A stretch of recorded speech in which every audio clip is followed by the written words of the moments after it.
Olá pessoal, seja muito bem-vindo ao canal Vida de Cristão. Nós estamos ministrando uma série de estudos sobre escatologia. Se você tem interesse sobre esse assunto, você está no lugar certo.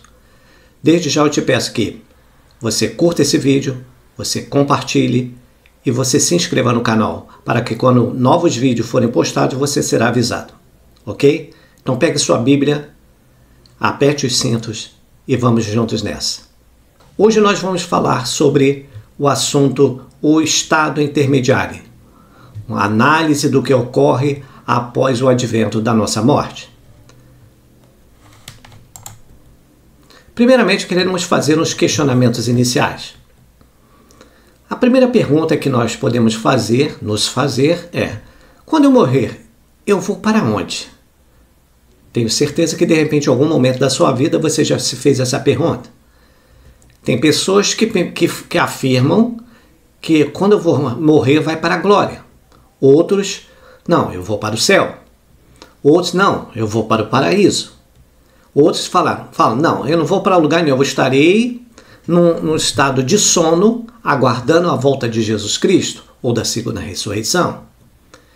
E outras pessoas afirmam, através daquela passagem do Evangelho de Lucas, que da mesma forma que o malfeitor da cruz, ele foi para o paraíso, ele também irá para o paraíso. Bom, mas no senso comum, ou seja, no pensamento da maioria das pessoas, ou seja, a sabedoria popular, as pessoas são induzidas a crer no quê? Que após a morte, uns irão para o inferno e outras pessoas irão para o céu. Mas o que é o estado intermediário, então? Bom, primeiro é João, capítulo 5, versículos 28 e 29, nós encontramos a seguinte passagem: Não vos maravilheis disto, porque vem a hora em que todos, notem bem, todos os que estão nos sepulcros, ou seja, quem está no sepulcro está morto, ouvirão a sua voz. A voz de quem? A voz do Senhor Jesus. E os que fizeram o bem sairão para a ressurreição da vida, e os que fizeram o mal para a ressurreição da condenação. Então notemos que João, inspirado pelo Espírito Santo, ele afirma que haverá duas ressurreições, uma ressurreição para a vida e outra ressurreição para a morte. Então, a partir do momento que eles ouvirem a voz, essa voz, eles sairão dos sepulcros. Mas do período entre a morte da pessoa e a sua ressurreição, o que acontece? Isso nós veremos agora. Nós temos ciência, como nós vimos no texto anterior, que todas as pessoas um dia ressuscitarão. Mas o que acontece nesse intervalo? Nós podemos afirmar que o estado intermediário é o período compreendido entre a morte física e a ressurreição, tanto para os crentes quanto para os ímpios.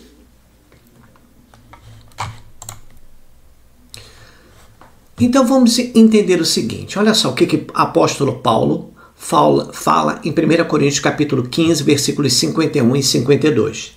Eis que vos digo um mistério. Na verdade, nem todos dormiremos. Note que está sublinhada, está em destaque a palavra dormiremos, mas todos seremos o quê? Transformados. No momento, no abrir e fechar de olhos, ante a última trombeta, porque a trombeta soará, e os mortos ressuscitarão incorruptíveis, e nós seremos transformados. Então notem o seguinte, o apóstolo Paulo está falando para quem? A quem ele está se dirigindo? Nós vemos que é a primeira epístola de Paulo aos Coríntios. Então ele está escrevendo para quem? Para a igreja da cidade de Corinto. Então ele está falando para cristãos convertidos. Então ele vai revelar para eles o que vai acontecer no final, no momento da ressurreição. Bom, ele fala que nem todos dormiremos. O que significa isso? Que nem todos, cristãos, nós vamos morrer fisicamente. Por quê? Porque ele fala que quando soar a trombeta, e ele afirma, e a trombeta soará, os mortos, ou seja, os mortos em Cristo Jesus, eles ressuscitarão Primeiro, em corpos incorruptíveis, um corpo conforme Jesus tinha, após a sua morte e ressurreição.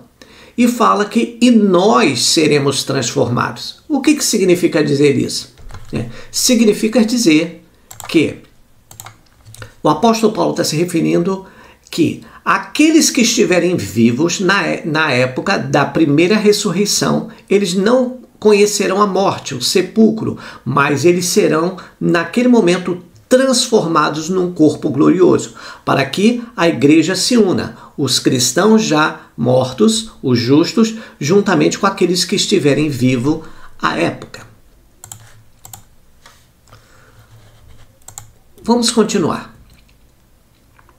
Nós vamos ver, a respeito desse estado intermediário, 3 interpretações que são as principais. Existem outras, mas não vou abordar aqui neste vídeo. Eu vou me preocupar nessas três posições. Uma chamada psicopaniquia, nome até complexo, né? Que é defendida pelos adventistas e pelas testemunhas de Jeová. Uma segunda interpretação que fala que após a morte, o estado intermediário, a pessoa vai para o céu ou para o paraíso. E uma terceira interpretação, que as pessoas estarão aguardando a segunda vinda de Cristo. E nós veremos cada uma delas.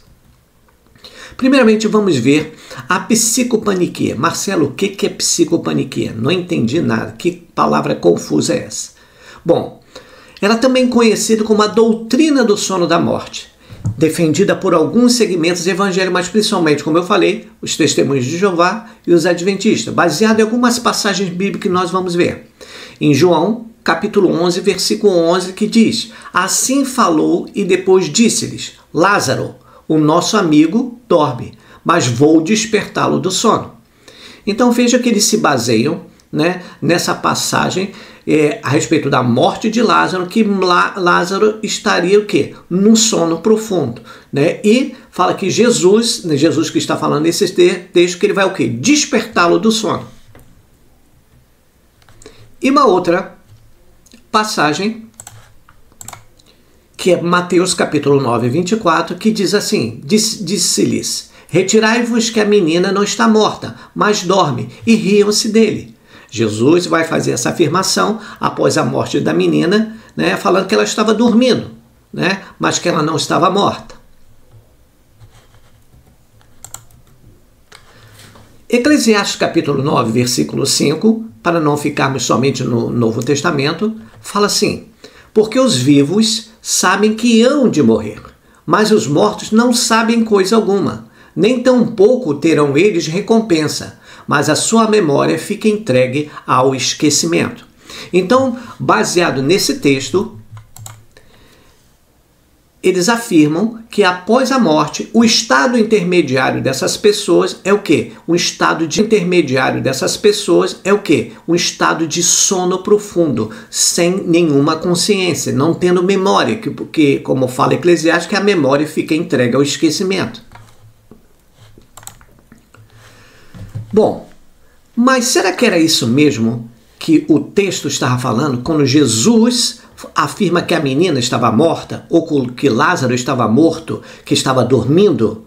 Bom, eu creio, né, que tanto Jesus como o apóstolo Paulo utilizam a palavra dormir simplesmente como uma figura de linguagem, como eufemismo. Eufemismo é a figura de linguagem na língua portuguesa que serve para amenizar uma situação constrangedora. Quando a pessoa fala assim, fulano, ele passou dessa para melhor, ele descansou, fazendo a comparação com a morte. Então eu creio que Jesus também e apóstolo Paulo utilizaram essa figura de linguagem de dormir no lugar da morte para atenuar a situação. Mas vamos ver que na Bíblia nós encontramos alguns problemas de tradução que nos dificultam a interpretação correta. Vamos lá. Nós temos, guardem essas palavras, Sheol, Sheol e Hades. Seol, Sheol e Hades. As duas primeiras são a mesma palavra, somente com grafias distintas em hebraico, e a segunda é uma palavra grega, Hades. As palavras Seol e Sheol são empregadas no Antigo Testamento referindo-se ao local para onde iam a alma daqueles que morreram. Já no Novo Testamento, a palavra que é utilizada para designar esse mesmo local se chama Hades. Então, nós vamos ver que no Novo Testamento, tanto no Novo Testamento quanto no Antigo Testamento, em vez de colocar essas palavras, porque elas ambas se referem a um lugar, eles mudam por uma outra palavra, por outras palavras que vai trazer alguma confusão. Vamos observar. Provérbios 27 e 20 fala assim, ó, como o inferno e a perdição nunca se fartam, assim os olhos do homem nunca se satisfazem. Lá no hebraico, essa palavra inferno que está em destaque, qual é a palavra que nós encontramos lá? Seol. Então significa dizer que ele está se referindo a esse Seol, traduzindo como o inferno. Mas será que é isso mesmo? Vamos lá. Outra passagem que nós vemos é em Ezequiel 31, 14, que diz assim, porque todos estão entregues à morte, até a terra mais baixa, no meio dos filhos dos homens, como os que descem à cova.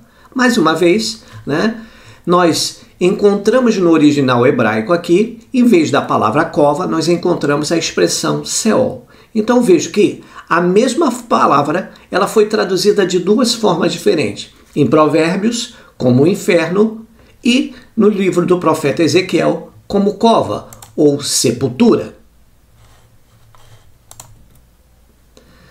Pois bem, vamos ver agora no Novo Testamento. No Novo Testamento, nós, primeiramente no texto de Mateus, capítulo 16, versículo 8, nós vemos assim, ó, pois também eu te digo, uma passagem muito conhecida e todos a usam com bastante propriedade, e eu vou mostrar para vocês o pequeno problema. Pois também eu te digo que tu és Pedro, e sobre essa pedra edificarei a minha igreja, e as portas do inferno não prevalecerão contra ela. Significa dizer que, veja que novamente eu grifei a palavra inferno. Na realidade, no grego, que o Novo Testamento foi escrito em grego, em vez da palavra inferno, qual é a palavra que nós temos lá? Hades. Também se referindo a um local para onde a alma dos mortos vai após o momento depois da sua sepultura. Ainda o Salmo 16, versículo 10, diz assim, porque não deixarás a minha alma no inferno, nem permitirá que o teu santo veja corrupção. Novamente, como Salmo em Antigo Testamento, nós encontramos aí o quê? A palavra Seol.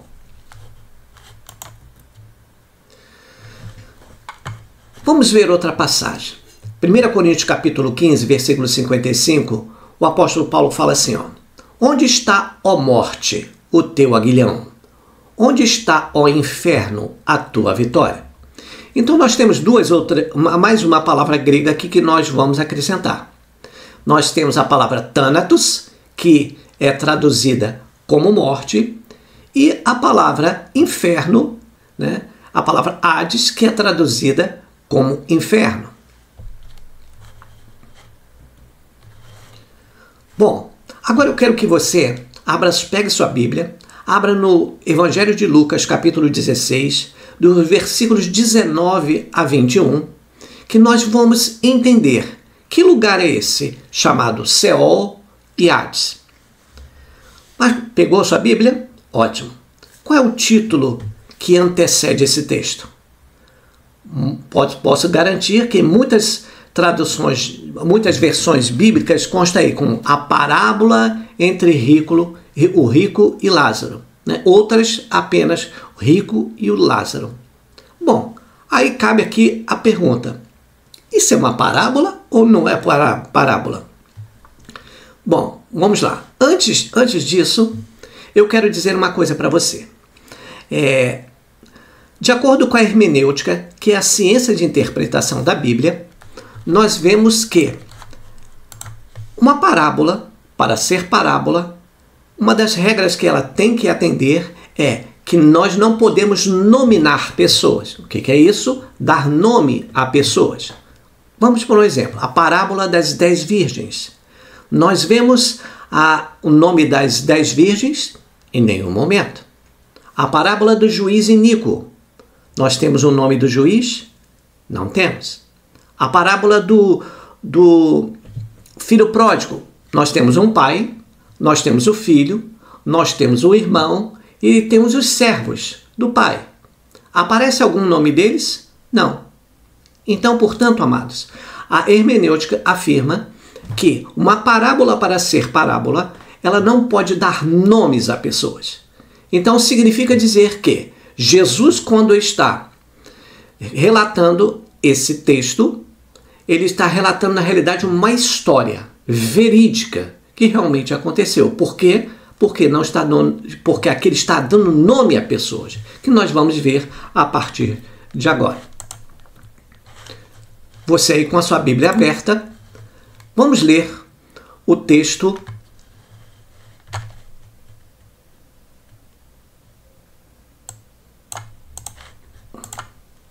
Leamos o texto então. Ora, havia um homem rico. Prestem atenção nas palavras que estão grifadas. Um homem rico. E vestia-se de púrpura e de linho finíssimo, e vivia todos os dias regalada esplendidamente. Havia também um certo mendigo chamado Lázaro. Então aqui nós temos o nome, portanto não é uma parábola. Que jazia cheio de chagas à porta daquele quem? Do rico. E desejava alimentar-se com as migalhas que caíam da mesa do rico, e os próprios cães vinham lamber-lhe as chagas. E aconteceu que o mendigo morreu, e foi levado por quem? Pelos anjos, para o seio de Abraão. Notem bem, então, o Lázaro, ele morre e ele é levado pelos anjos para um local chamado seio de Abraão. Guardaram isso? Ok. E morreu também o rico e foi sepultado. E no inferno, olha a palavra inferno novamente aqui, amados. Significa dizer que, qual é a palavra, se nós estamos no Novo Testamento, qual é a palavra que estava aí? A palavra Hades, exatamente, a palavra Hades que está aqui. E vai falar o texto seguinte, que no inferno quem? O rico, né? Ergueu os olhos, estando em tormentos, e viu ao longe quem? Abraão e Lázaro no seu seio. E clamando disse, Pai Abraão, tem misericórdia de mim, e manda Lázaro que molhe na água a ponta do seu dedo e me refresque a língua, porque eu estou atormentado nessa chama. Guardaram esse termo? Ok. Continuemos então. Disse, porém, Abraão, filho, lembra-te que recebeste os teus bens em tua vida, e Lázaro somente males. E agora este é consolado, este quem? Lázaro, e tu atormentado. Quem? O rico. Versículo 26. E além disso, está posto um grande abismo entre nós, quem? Abraão e Lázaro, e vós, quem? O rico. De sorte que os que quisessem passar daqui para vós não poderiam, nem tampouco os de lá passar para cá. Ou seja, ambos estão de cada lado do abismo e nenhum pode passar de um lado para o outro. Versículo 27. E ele diz, quem? O rico que está falando. Rogo-te, pois, ó Pai, que o mandes à casa de meu pai. Mandar quem? A Lázaro, pois tenho 5 irmãos, para que lhes dê testemunho, a fim de que não venham também para este lugar de tormento.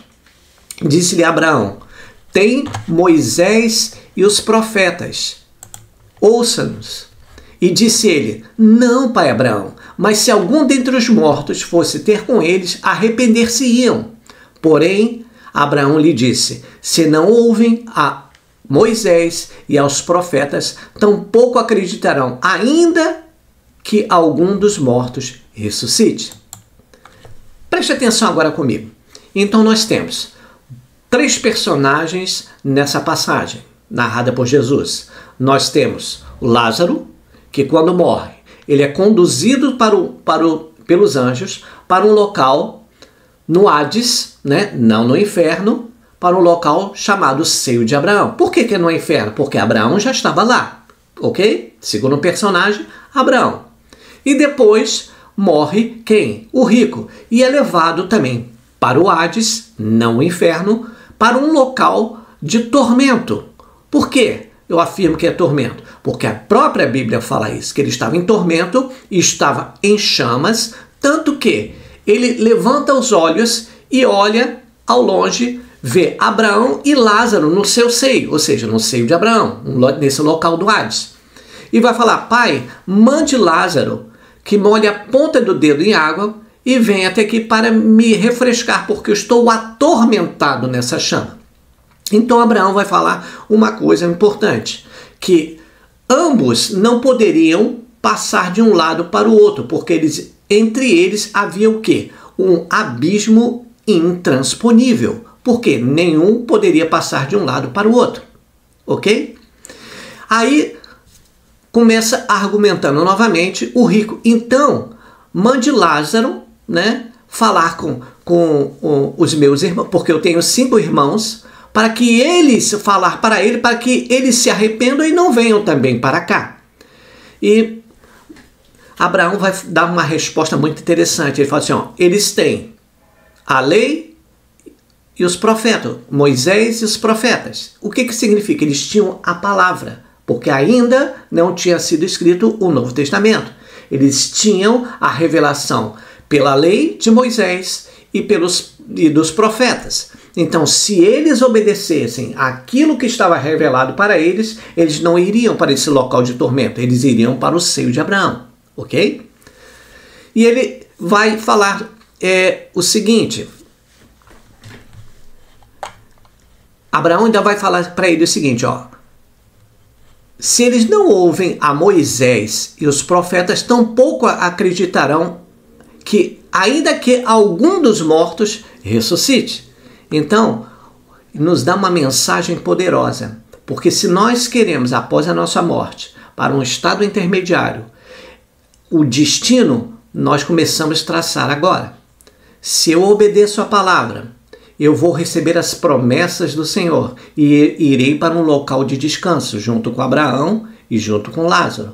De modo contrário, eu estarei descendo para esse mesmo local, mas um local separado, um local de tormento.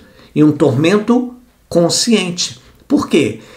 O rico, ele se lembra dos irmãos, ele se lembra dos seus atos, tanto que ele tenta argumentar com Abraão para que o convença, para que mandasse Lázaro, para que os irmãos não fossem para o mesmo local. Ok? Vou fazer uma pequena, agora, ilustração do Hades, desse local. Então o Hades, ele é o quê? É o local de habitação dos mortos. No Hades, nós temos 2 compartimentos. À direita, nós podemos ver aí que nós temos o seio de Abraão. Tem 2 figuras aí, um Lázaro e o outro Abraão. E não está muito bem representado, mas como se fosse do outro lado, né, está o rico em tormento e chama. E nesse abismo entre eles aí, lá no poço, nesse fundo do abismo, que é chamado de, a palavra que é utilizada é Tártaro, que é o local onde que Judas, né, e Pedro revelam que demônios estão aprisionados aguardando o juízo. Então, nós podemos entender, amados, que com essa passagem do rico e Lázaro, nós temos a convicção que quando a pessoa morre, tanto justos como injustos, elas descem para o mesmo local, chamado que? Hades, local de habitação dos mortos. E nesse local ele é dividido em 2 locais, uma subdivisão. O seio de Abraão, para onde os justos estão indo, e esse local de tormento, que não tem nome, onde que estão sendo atormentados. E entre eles há um abismo intransponível.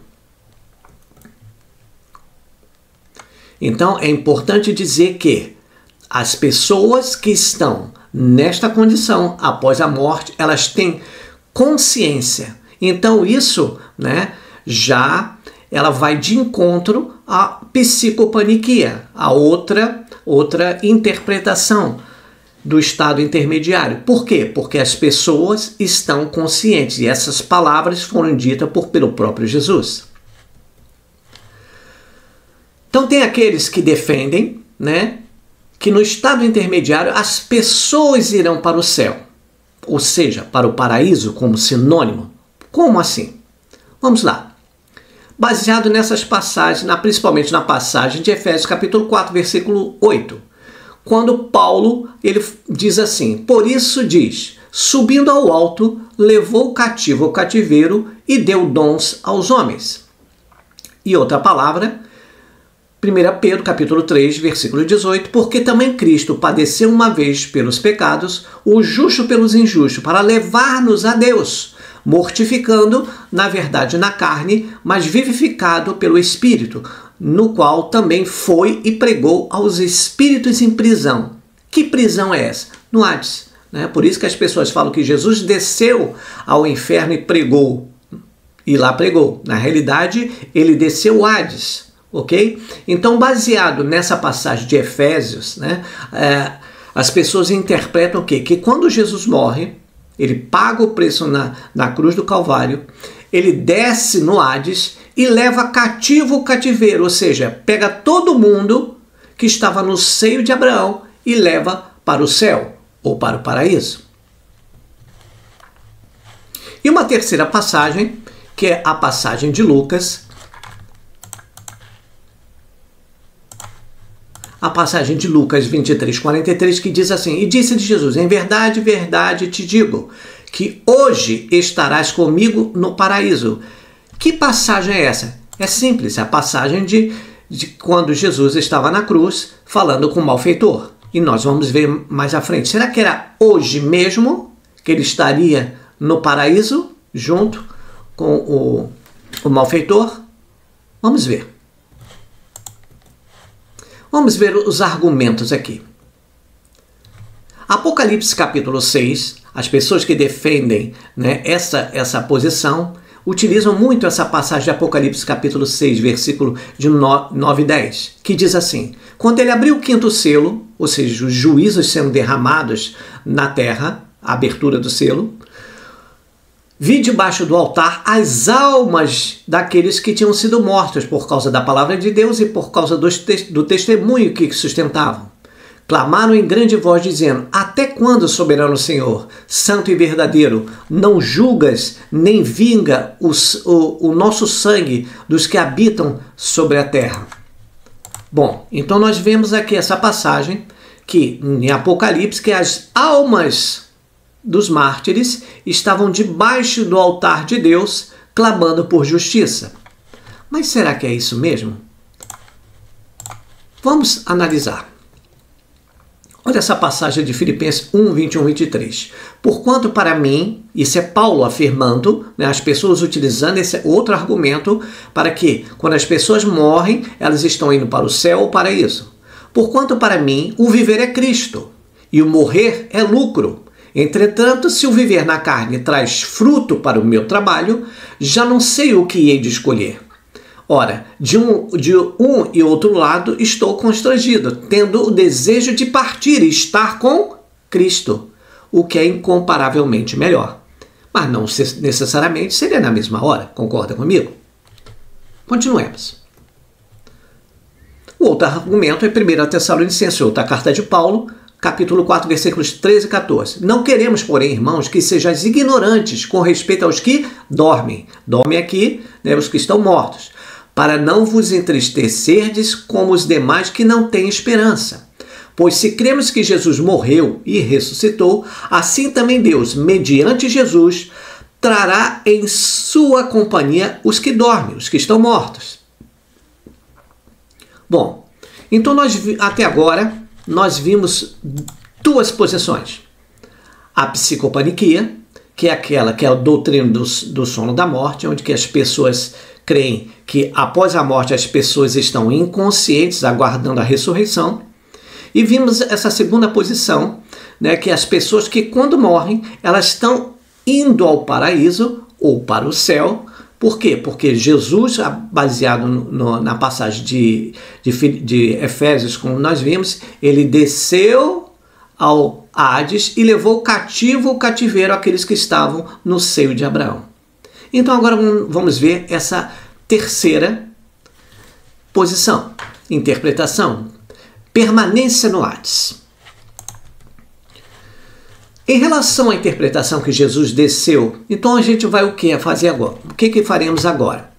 Nós vamos apresentar alguns versículos que vão de encontro a essa segunda posição que nós vimos, que Paulo afirma que levou cativo o cativeiro.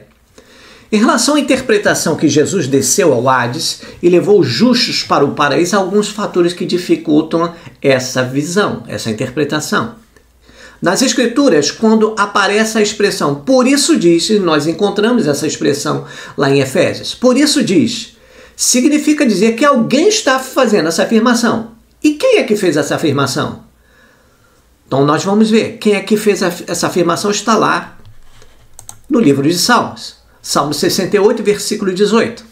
Diz assim, tu subiste ao alto, levaste cativo o cativeiro, recebeste dons para os homens e até para os rebeldes, para que o Senhor Deus habitasse entre eles. Opa! Então Paulo está fazendo referência a essa passagem de Salmo.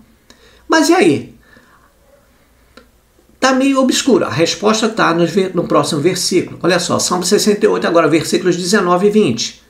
Bendito seja o Senhor que, dia a dia, leva o nosso fardo. Deus é a nossa, o quê? Salvação.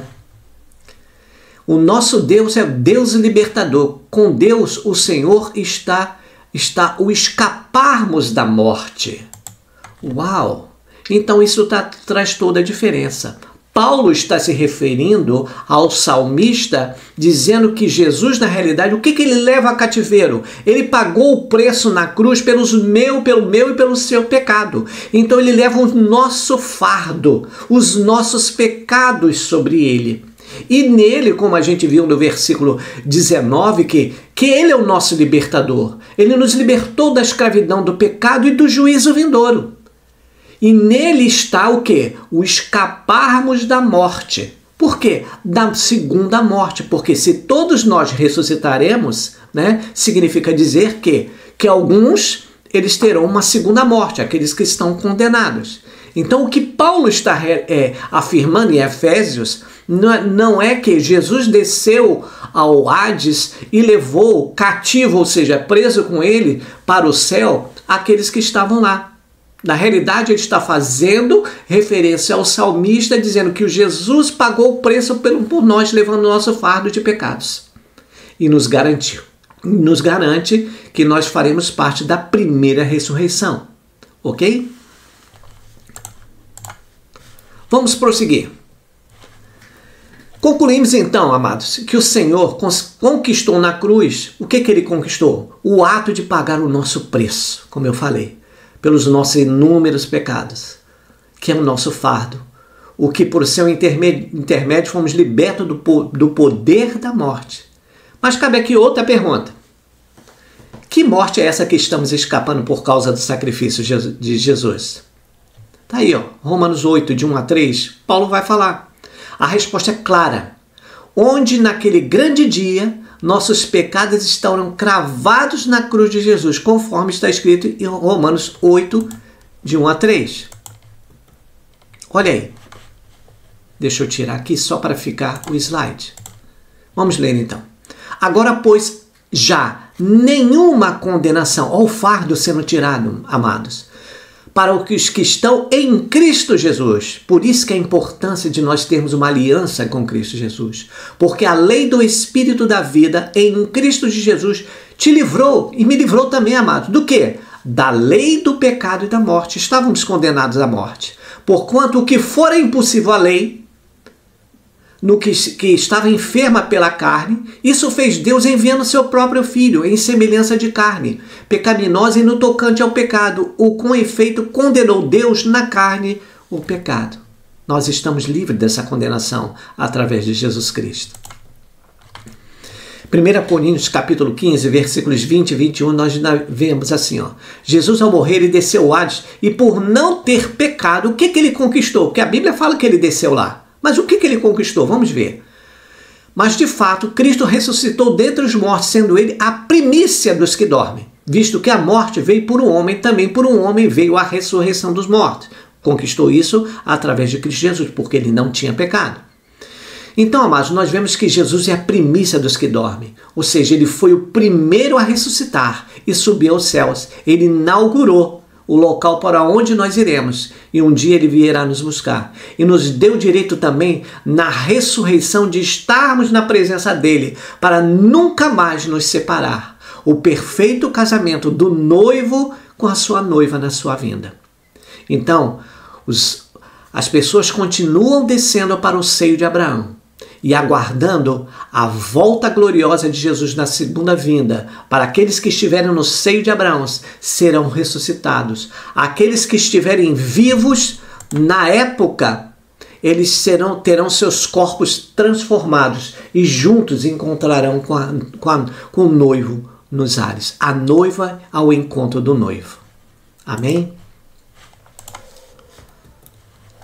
Olha só o que diz Hebreus capítulo 2, versículo 14. Estive morto, mas eis que estou vivo pelo século dos séculos e tenho as chaves da morte e do inferno. Qual a chave que ele tem? A chave do Hades, local de habitação dos mortos. Quando estão, o autor, aliás, Apocalipse que afirma isso, e João, inspirado pelo Espírito Santo, afirma que quando Jesus morreu, ele conquistou o direito, desceu até o inferno, né? E tomou do diabo as chaves da morte. Agora está sobre a propriedade de Jesus.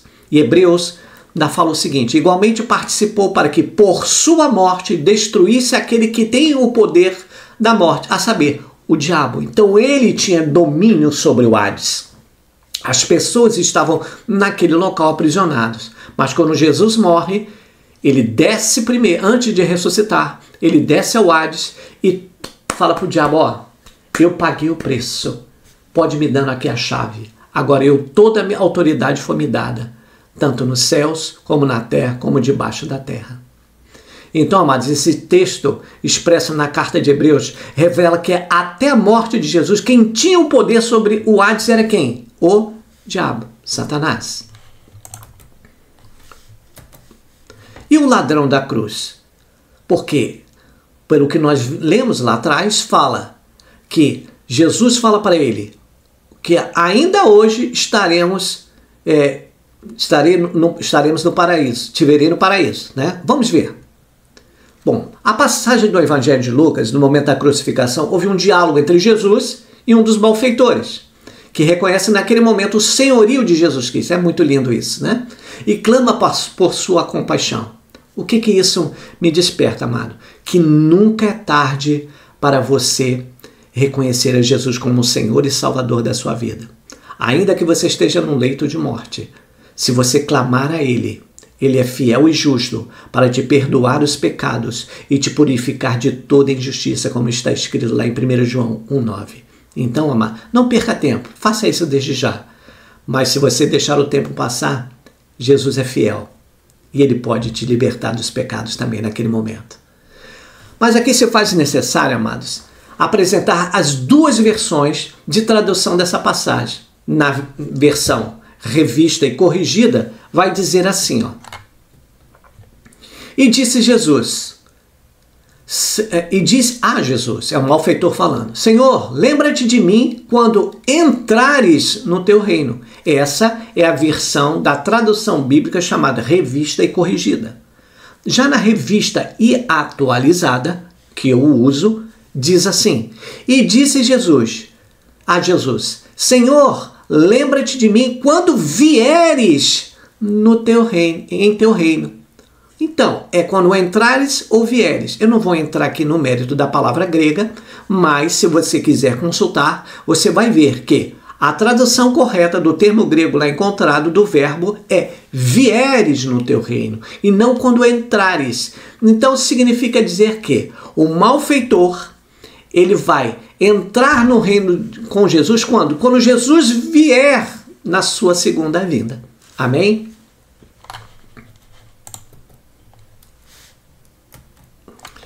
Então, amados, para finalizar o estudo de hoje, eu quero deixar essa passagem de Romanos, capítulo 8, versículos 38 e 39, quando Paulo diz assim: porque eu estou certo de que nem a morte, nem a vida, nem os anjos, nem os principados, nem o presente, nem o porvir, nem a altura, nem a profundidade, nem alguma outra criatura nos poderá separar do amor de Deus que está em Cristo Jesus, nosso Senhor. Amém? Estamos finalizando esse dia de estudo. Nós temos 3 interpretações que nós vimos. A psicopaniquia, também chamada doutrina do som da morte. A segunda, que as pessoas estão indo para o céu e paraíso, né, com Jesus, né? E a terceira, que estão no Hades aguardando o juízo, a segunda vinda de Jesus Cristo. Bom, a decisão é sua com a interpretação. Eu fico com a terceira. Mas o mais importante é que você tenha consciência que nada pode separar você, pecador, eu, pecador, do amor que está em Cristo Jesus. Ele nos ama tanto, Deus nos ama tanto que Ele mandou seu Filho unigênito para morrer por mim e por você, para que todo aquele que nele crê, nele quem? Em Jesus, não pereça, não vá para o Hades, para aquele local de tormento como foi o rico, mas que tenha uma vida eterna. Eu espero que você tenha gostado desse vídeo. Eu espero que você tome uma decisão na sua vida. Jesus te ama. Jesus quer te levar também para estar junto com Ele. Se você gostou desse vídeo, inscreva-se no canal. Deixa seu like. Compartilhe com aquele que vocês amam. E até a próxima. Deus abençoe a sua vida. Deus abençoe a sua família. Tchau, tchau.